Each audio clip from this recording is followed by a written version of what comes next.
into the online broadcast network, Afterbuzz TV. Over 20 million weekly downloads in over 150 countries, and your number one source for after-show entertainment.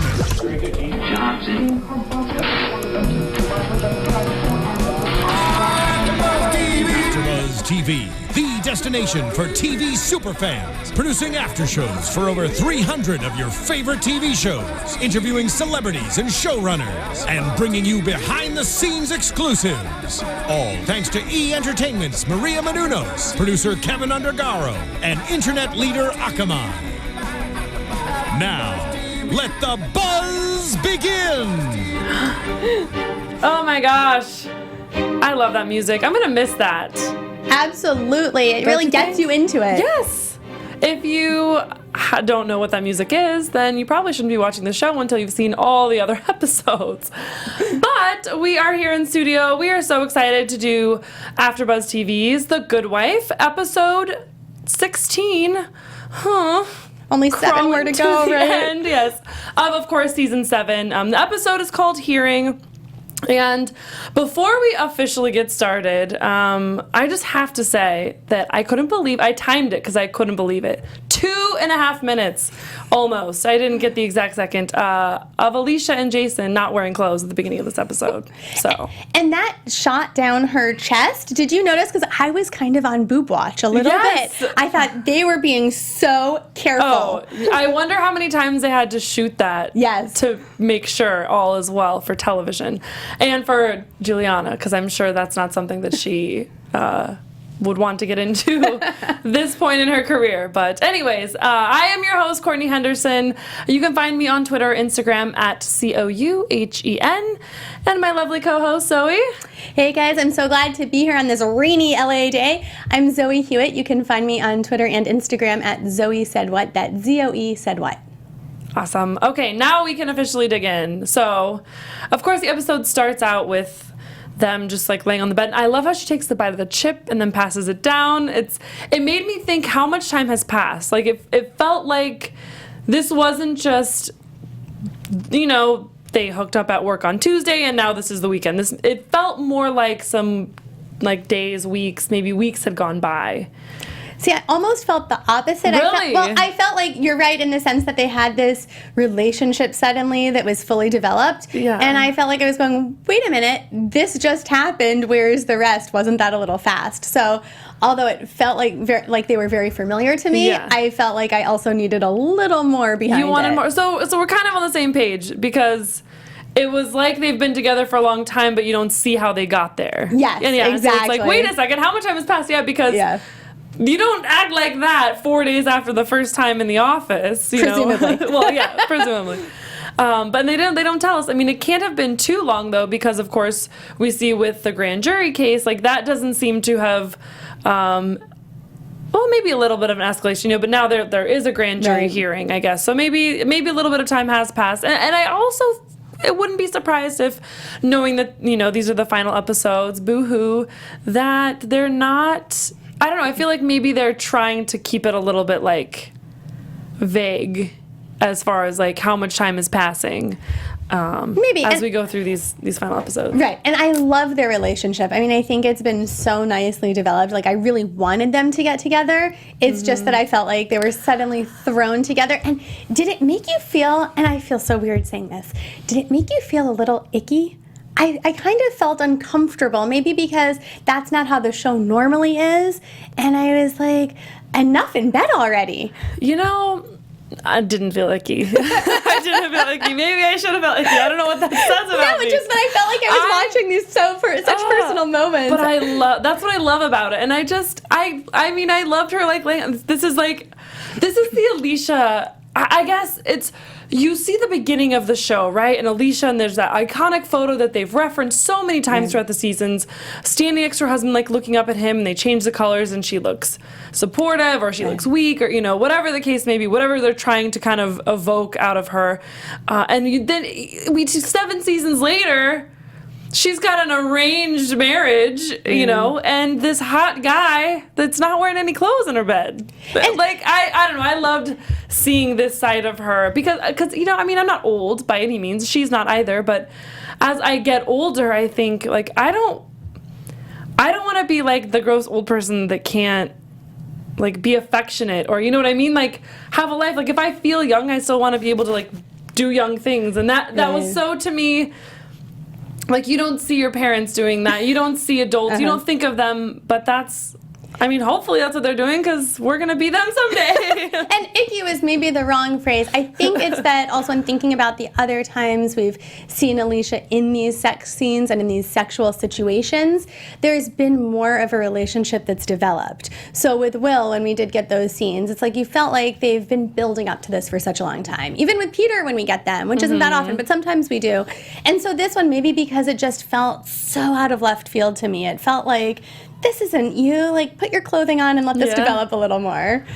Maybe. I guess for me, it's probably where it felt like a lot of time had passed. So my mind mentally jumped to, okay, this is where they're at. Like, and how awesome for Alicia that she was able to get to this point, because we haven't seen, even with Will, even though you know that the relationship, the love, the commitment, all of that, internally in both of them was there, they never actually expressed it and like lived it out because of the time in their life that they had that, because she was still, I mean, it was an affair, whereas, well, I guess on paper, yes, this is an affair, but her and Peter are in a very different marriage right now and relationship than her and Peter were when she was with Will, you know? And so, but I just love seeing her, and to have her mother be at the door, and that's like, and I love how she puts the chair in front of her bed, like, you're painting, like, you don't put a chair in front of the room because you're painting, like, especially when you're the only one there. Yeah. So I mean, the second that she did that, I was like, you've just drawn more attention to it, plus we already know the fact that you're trying to hide him means we're gonna find him, you know. And I just love the whole conversation between Jason and her mom, and he's like laying literally under a sheet without a shirt on, just or anything else. Yeah, talking to her like they're sitting at the coffee table talking, but I think that's just kind of what I love so much about his character and him as an actor. I mean, I don't know everything else that he's done, but I originally saw him years ago on Grey's Anatomy. And just fell in love with him on there. And then seeing him now, and he's aged, and he's got this like distinguished kind of gray, like he's like even more of a man. And I'm so glad that he's on the show and that they gave him such a reoccurring kind of role, or series regular, I think this season, role that's going to grow at the end, because I think we needed to see and need to see as the season goes on that Alicia doesn't end up out of love. I think you know, having someone there is essential. And but her mom, it's just another one of those things. I mean, what did you think about her mom coming and her brother, and then we find out why her mom's there? Right, you know, and what I really like too is the parallel at the end where her mom comes back, and this time it's for Jason. So I thought that was a really nice way to tie everything back together.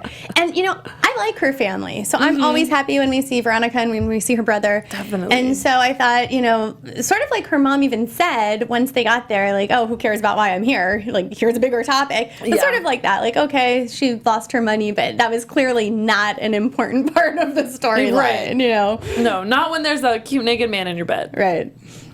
And I like that they're happy for her too. There wasn't a sense of, what are you doing? What's Peter going to think? It was a really nice, supportive feel too. Her mom has not really liked Peter, because one of the first things she says when they all get out in the front room is, like, good for you, you know, you finally got what you deserved. And I the thing that was so funny about that is I'm like, you literally only saw him half naked or naked in her bed.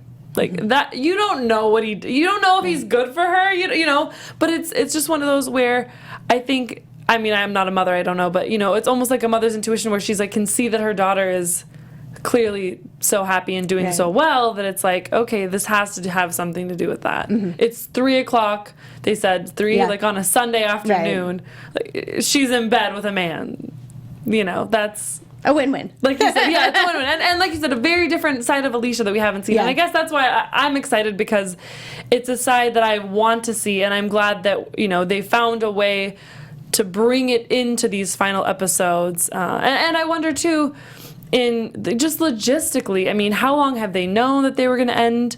I've heard rumors that the Kings always planned on only being a part of it for 7 seasons. I'm guessing that was probably their contract, was seven seasons. And so they only saw it being that, but of course it's so popular, you know.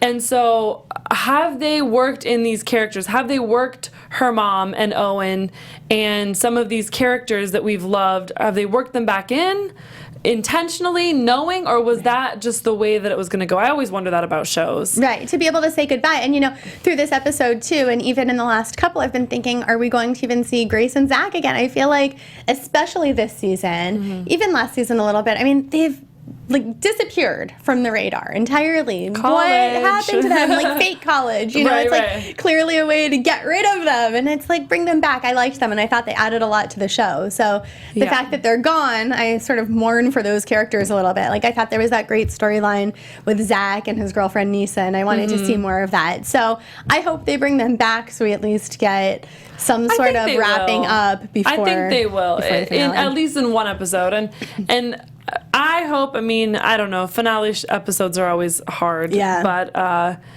hope it's not in just one of those, like, let's just tie a pretty little bow on it, you know, like, find a way to end it and, like, give some sort of closure, resolution, without, like, making it, like, just making it like a cheese ball. I don't know, you know, but it's so hard. Everybody has strong opinions about what and they should be. At this rate, I feel like the finale is going to be going off on the women's law firm, and I feel like, have we gotten anywhere in all these seasons? Here she's come back to Lockhart Gardner, what is essentially, I mean, and so it's like, and then I went through that whole rigmarole of running for state's attorney, and then it's like, okay, like wipe our hands of that and now. You know, in the season and conversations here on the show, I remember Bobby and I sitting here like I think he like never thought she, like, it was like she's never actually going to be a state's attorney, like, you know, and I didn't even think that she would continue running. I thought she would drop out of the race. That's what I thought too. That it was just kind of a.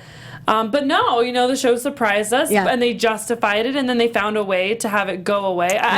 Which I didn't like, because it was just like, really, you know, we've already seen that kind of political corruption with Peter. You know, why are we bringing this in? But then, of course, for some reason with her, it just kind of goes away. It does and doesn't just kind of go away. It's like one episode, it's a big deal, and the next episode, it's the past. And then now her husband's being, you know, with the grand jury, her husband's being sought out.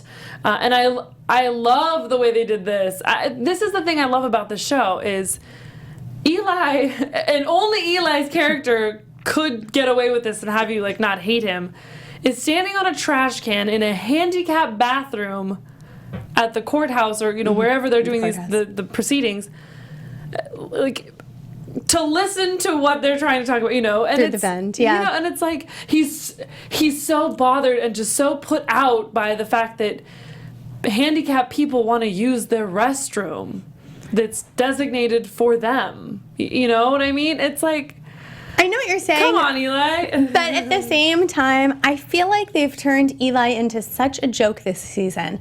And I've loved his character all along. And I loved when they brought him in when it was still Lockhart Gardner and he had an office there, so we could see him a little more frequently. And I feel like it's just become joke after joke after joke, you know, with the whole campaign and how he was in the tiny office. And so to me, this was a little more of that the tenor of the show is not such a comedy. And with him trying to get back into the bathroom, it was just like a sort of physical sitcom-y type convention that I didn't feel like fit in the show. So I was kind of surprised by it, but not surprised in the sense that this whole season, that's how he's been treated. So he has evolved in that way. I still like this. The tiny office thing bothered me because it wasn't realistic, I don't think. I agree. And it just kind of, kind of cheesy as far as the tone and whatnot. I thought it was insulting to him as a character that Peter also wouldn't have done that to someone who'd been so loyal to him. It just didn't fit to me. And all that said, even knowing the bathroom was a set that they designed, I was cringing when he was like wiping the stuff off the trash can so he could get up again. I mean, it was so gross to me. No, of course. So, I mean, they do a great job with the sets. Oh, yeah. Always. And so it's interesting, and I don't know enough about grand jury hearings and the legality of, they're trying to find out what Peter they're after. And I don't know, it seems like to me that if there's a grand jury hearing, you should, like, regarding you, and they're going to be investigating you, or they have been investigating you, that you should have a little know-how as to what they're going after. I think the point is that he's done so many things wrong, they don't know what one thing they're going after. So the way it typically works is that a grand jury is convened to decide if there's enough evidence to press charges against someone. So what they're doing is they're basically holding a trial to see if these jury members say, yes, there's enough evidence to actually take him to trial. And so they can't and so what the problem is that Eli is saying, well, wait a minute, there are so many things that are a little bit shady. We don't know which one they're talking about. But do you think that they're just bringing them all into play somehow? No. You think they had to pick one? It would be something specific. Right, so why wouldn't they have to make that known? Like, we're coming after you for this. Because grand jury trials, from how I understand it, they are confidential because there might not be enough evidence. They might need to gather more evidence, so they don't want to tip their hand. Oh, it's a confidential hearing, essentially. That makes sense. So that's why they want to try and figure out what's going on, so they can try and combat it or come up with their own information before it actually goes to trial. So how do you feel about Peter's lawyer, Mr. Tassioni? How do you like this introduction, this character? I don't mind him, actually, because I love Elspeth so much. I was so glad to see her again and so sad when she left. Like, to me, it made so much sense. Like, she is the way she is. Like, they just seem like the perfect match. Yes. And you're like, that's who falls in love with that. That, like, just they both have those quirky, fun. Yeah. And if we could have her also, then it would be the perfect attorney marriage, so to speak. Right. Their episode where we meet him. And the actress says she is not coming back again, so we will not be seeing her again, unfortunately. But I like him. I like the quirkiness. He's just as strange as she is. So it's a nice fit. But it's so funny because I was in watching today's episode with the cat. Dog? He has a dog. He has a chihuahua. I've been cat sitting for a friend, so I'm like, wait a second. I was holding a cat. So yes, his little chihuahua, which kind of looks like a cat. He's so still. Like she's so everywhere and all over the place with her quirkiness and her antics. He's not that way. They're a nice balance. Yes, and it's so. I also just love when it comes to acting, and I don't know if this is actor choices or if this is directed or written by the writers as far as the specifics of the character, but he's so still yet still so weird. You know what I mean? Yes. He just and it's one of those where I'd like to think, especially in television, that was something that the actor got to do, and that he's so good at it and just being so weird without having to do really anything, he's just standing there, Eli's just standing there, Alicia's just standing there, but he's weird. You're right, and that's such an excellent point. You're right. He does so little, and he's still so strange. And maybe it's just well written, which the show has always been, and it's just that which the show has always been good at, pairing characters with the casting, I guess, to where the actors or actresses can just justify the wittiness of the lines so well. And that's actually something that's interesting. I remember reading an article not that long ago about the casting director and his method for the show, and he said a lot of the scenes he's like, this isn't an action heavy show. This is a behind closed doors sitting talking kind of show. He goes, a lot is in the writing, a lot is in the words and those conversations.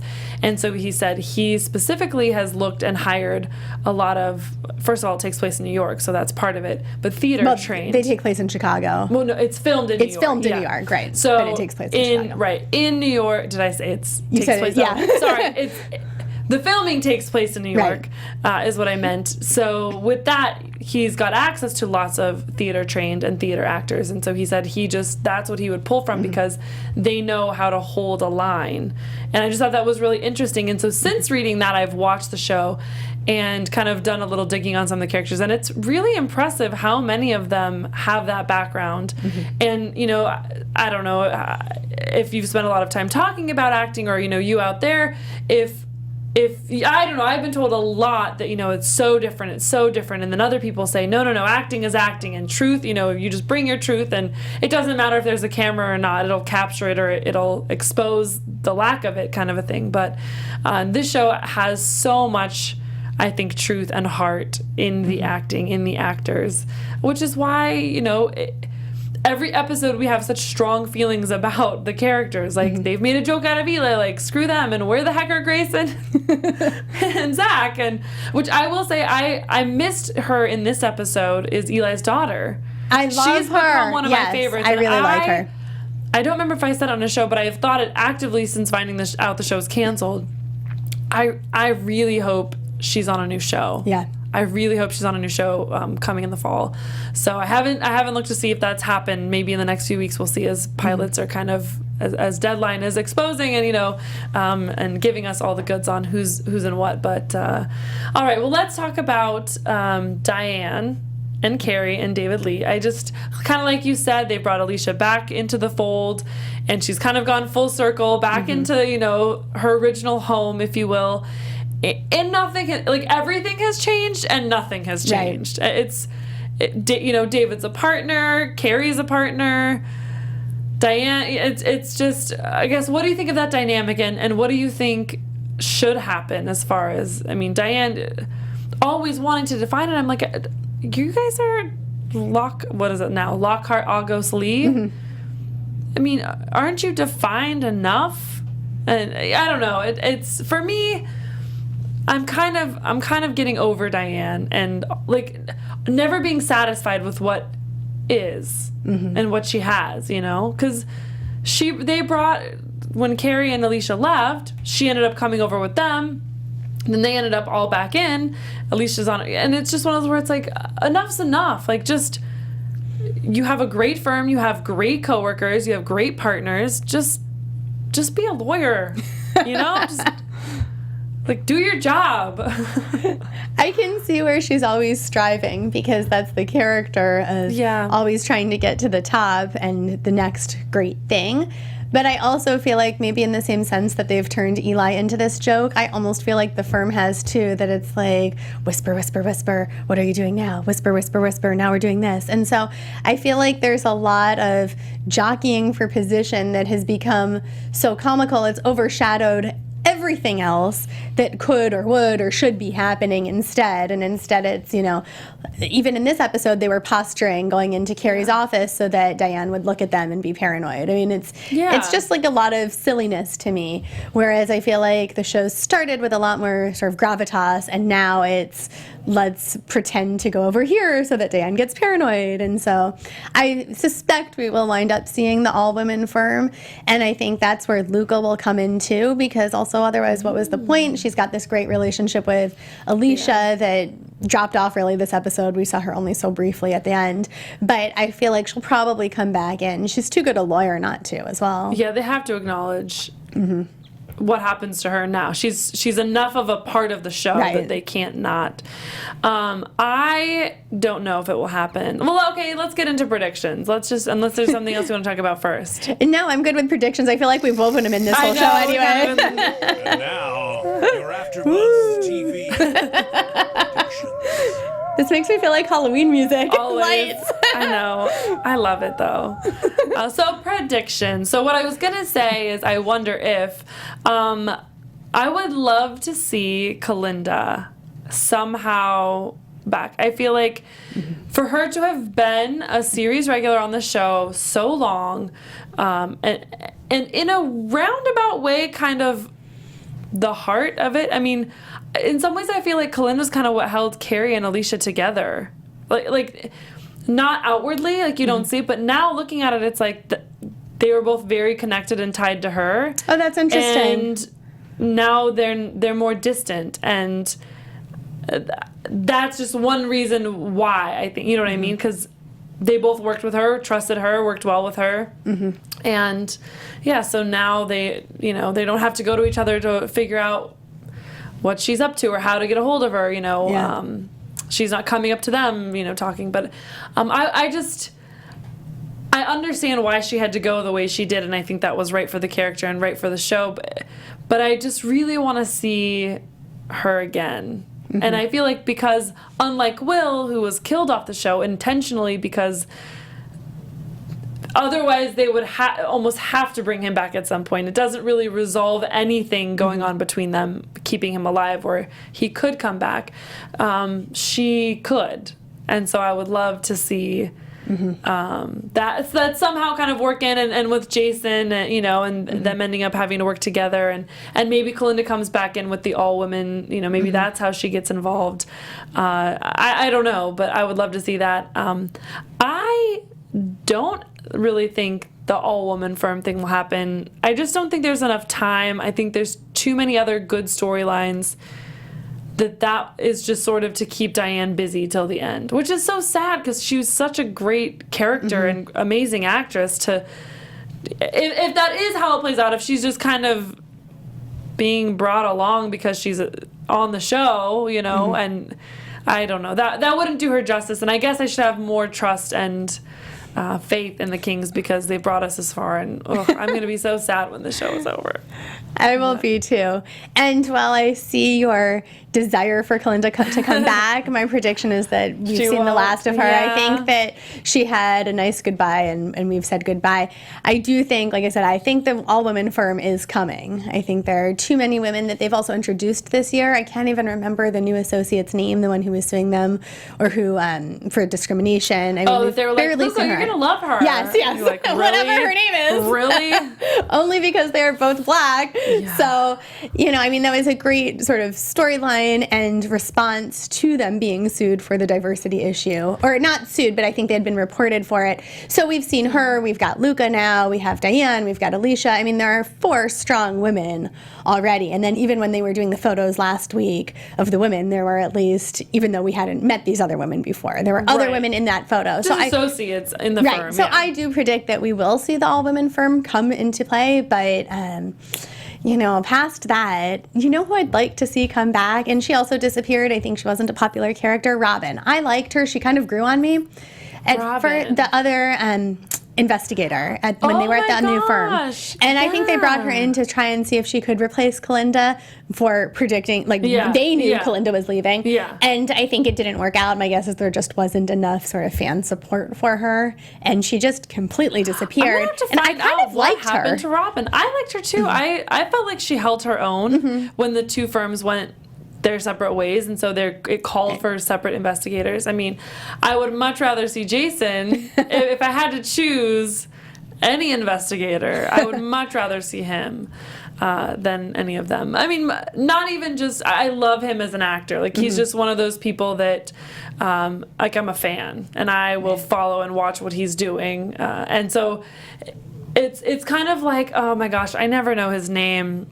He plays one of the NSA guys, and I think that will come into play as well. Again. The guy from Ugly Betty? Yes. Is his name Michael Urie? Okay, it is. Okay, I got it right. That's what I thought it was, but I didn't want to say it in case I was wrong. Yeah, no, that's Michael Urie. Yes, okay. And that was another weird storyline. I love him. I don't think that's over. I think that's I think it will come back too. I agree. And when they brought that back, and the whole trouble, oh my gosh, I was so happy because I love him. And so it's just, it's so fun to have your favorite show bring some of your favorite actors from other places all together, and it's like a family reunion. Yes, even though they don't know who I am, and they're not all a family. No, it's fun to see them appear, definitely. So, and that's what a show with 7 seasons can do. Yeah. So. Well, then, if we're going all that way back, then they should bring back America Ferrera's character too, because she was also great. She had that relationship with Eli, or that wannabe sort of relationship. Do you remember? And then they sent her off. I think she went to DC. They used a lot of them because we had Vanessa. I liked that. I really liked Vanessa with Vanessa Williams. Oh, right. Yeah, Vanessa Williams. Okay. Right.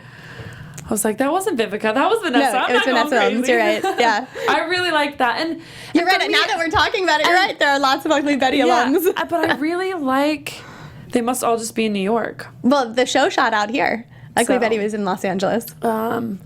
So I don't know, but now I lost my train of thought because I'm just thinking about all these people. But Eli, I liked seeing him with her, and I liked having that side of him because we don't really ever see that. We side of him. We don't get to see it at all. And I feel like it did ground him more. Like now that you bring up the whole antics and all of the jokester and kind of how it's almost like they didn't treat him with the seriousness or respect that he deserves as a character. But I think that in a weird way, that's also kind of the point, because he's the brash, aggressive, do it his way or the highway guy, and here comes someone else ripping that away from him, and what's he gonna do about it? I mean, and we see with Alicia and the whole will and the tape, and so there's still a lot of really, I think, grounded, good moments with him. But I think every character has that. Like you're saying with Alicia, and the beginning of the scene, it's like, this isn't Alicia. And it's like, but it's a side of her. And that's kind of the cool thing, too. All of these characters, they're so complex, and it just makes them more real and more relatable, because somebody can relate to their mom walking in, and somebody else can relate to, the loss, and somebody else can relate to being in a marriage that's sort of for show, and somebody else can and all of that I guess I kind of want to see Kalinda come back for Carrie as well, because even though I didn't like it when I had it, I like it now. I mean, because he's not with anybody either, and I guess that's also kind of the great part of the show, and probably why it's been on the air as long as it has, is the love relationships. Like it wasn't some cheesy relationship storyline that took place in season 2 with the two main characters. I mean, her and Finn. Oh, I wanted that so too. Me bad. too. I wanted that so much. I know. I wanted that so badly. I loved him. So I like Jason more. I think this is a better fit. I think it leaves Finn and Alicia in a better spot as far as it's not as Will-like. Don't get me wrong, I love Will, but as far as shady or kind of dishonest with, where they met and how that kind of all came to be was on the end of Will, and Will and her were still, it was a secret. The kind of open relationship or kind of arrangement of the marriage, the business aspect of the marriage, wasn't really solidified the way that it was when Jason came into play. And so I think even though I wanted that to happen, and I think I predicted it every episode in hopes that the Kings were watching, but they weren't listening to me. They know way better than I do. Well, she has such great chemistry with Jason, I think. Yes. It really is, and like smoldering chemistry. And it was a different feel with Finn. Oh yeah. It definitely was. Like it was a slower build. It was like there might be something, but I wanted it so much also. I loved him. Finn's like the nice guy. And Jason's the bad guy. Oh and my gosh. Speaking of which, and predictions and questions, they sort of teased us with Jason has this past, and he was disbarred, and and then nothing. So I feel like, come on, you've got to continue that storyline. Give us something else. And that's the thing about shows ending, is they just don't have no time. Yeah. And so, which is the only reason I think maybe talks and acknowledgement of the all women's firm will happen, but I don't think we'll see it. Like it may be implied, yeah. But I don't think we're not going to see a war. We're not going to see the pulling apart of Lockhart, Agos, Lee. I think it's gonna, like, the paranoia's gonna build, and that's gonna be like the hook, like like a cliffhanger. That's gonna be like the thing they don't give you, right? And then in 5 years they're gonna make a crowd-funded film. Just kidding. Well, there has been some talk of a possible spinoff. I haven't heard more about who it might be. I've just heard like little rumors of maybe something else will happen. So I wonder if we'll hear something about if it will be this women's firm, but I don't know. Yeah, I think we will see them pull apart. I don't think we'll see a firm. I don't think we'll see a physical building. Yeah. Oh, yeah. So, but I do think we'll see the split. And I think the final episode will end with the whole family, maybe even in the courtroom, getting that final verdict. And I think it's one of those where somehow it'll twist around so well the way that the Kings can do it, and it'll answer so many things that we want. not to say that it will say where Kalinda went, why so-and-so, where Rob, like, but I think we'll get so many more answers, and maybe that's how they're going to bring these people back is in the investigation. They got to subpoena so-and-so because they worked on Peter's case, and they got to talk to so-and-so because they worked with Alicia during the time of the case. They could bring Kalinda back with that, too. You know, and so it's a really good way for them to close out the show, giving them the freedom to bring back the characters they want to kind of give a send-off to. Yeah. So, any final thoughts? I don't even want to stop just because I love the show. I know. If we stop, then like it gets closer to the next episode, which is closer to the last episode. And we don't even get a new episode next week. I know. Well, and that's the thing with the show that I've loved and hated. I've hated the fact that the winter just is a hodgepodge of like, do I get an episode? Do I not get an episode?